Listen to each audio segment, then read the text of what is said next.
Hey guys, this is Marque Garaux here, and with me today is Kelly Hogan, and she's going to do some demoing for us today. So we're going to be talking about Karandavasana. This is a second series posture that I've been working on for a little while, struggling with for a little while, and finally I'm starting to make some headway with this posture.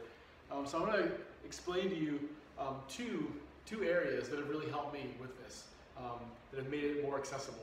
So the first thing is that whenever you take your lotus, once you're in your forearm stand, if your lotus is really loose and your knees are wide, it's going to make your core kind of weak, and it makes the lowering down very difficult.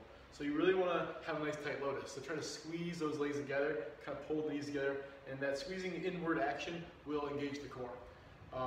And the next point has to do with the pelvis.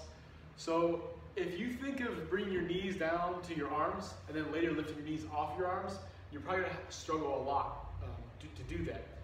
What we want to think more about is pulling the lap in towards the body. So that action actually comes from the pelvis. So whenever you are lowering yourself down, you're doing a posterior tilt. Okay? So you're taking your pubic bone forward, and you're going to round your back so much, you're trying to bring your pubic bone almost like to touch your navel, and your knees are going to come to your chest. Okay, so that's core action. You're engaging your core to bring your knees into the body. Then on the way up, you're doing the opposite. All right, so now it's going to be an anterior tilt. So we're going to have to do this on the way up. Okay, so we're taking our back from a round position, and we're going to go like this with the hips. All right, that action is controlled by the muscles that surround the lumbar. Okay, the QL, some other muscles. So basically the core, being the front and back of the body, around the trunk of the body, that's what's controlling a lot of this upward and downward movement, okay? So on the way up, you have to think of almost back bending and tipping the tailbone back.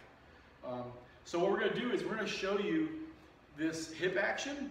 Kelly's gonna demonstrate for you, and we're gonna do this from a headstand position first, okay? This is a great way to practice it. You can start to understand the way the hips need to move.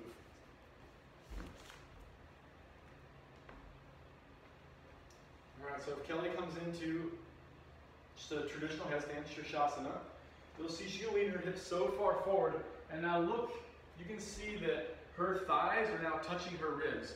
Alright, for that to happen, the hips have to be turned this direction, so her low back is round. Alright, now as she comes up, you'll see the hips are going to now turn and pivot this way, and it's going to create a little bit of an arch in the back. Okay, so her back had to engage. Alright, go ahead and take your lotus, Kelly.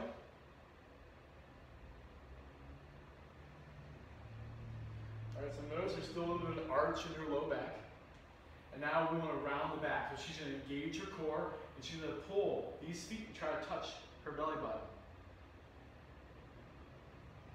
Good. So feet are on the ribs, knees are by the chest. You see how round her spine is. That's core engagement. And now she's going to tip her hips back this direction. Roll this way, create that arch in the back again. Excellent. Thank you, Kelly. So like I said, if you let this action come from the hips, it's a lot easier. If you try to just like press into the ground really hard and lift the knees off, you usually crash to the ground, which I've been doing a lot of. All right, now I'm going to demonstrate it from Pinchamayurasana, from forearm stand. Okay, so I'm going to go to forearm stand, take my lotus, nice tight lotus, and then you'll notice my pelvis will turn. So I'm going to use some spinal flexion. I'm going to engage my core and round the hips in to bring the lotus in towards my torso, and then the opposite, back muscles engaging to lift me up, okay?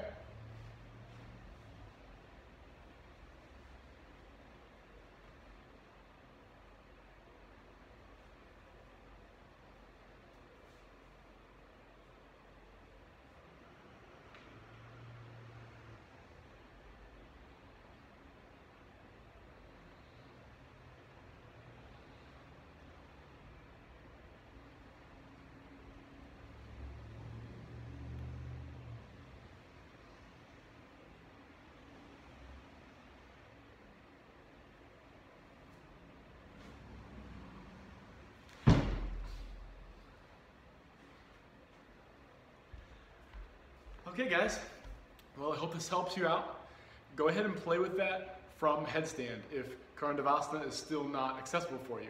You'll get the action of the hips, you'll start to get the understanding. When that posture is then given to you, you'll be able to approach it from a much more intelligent way. All right, take care.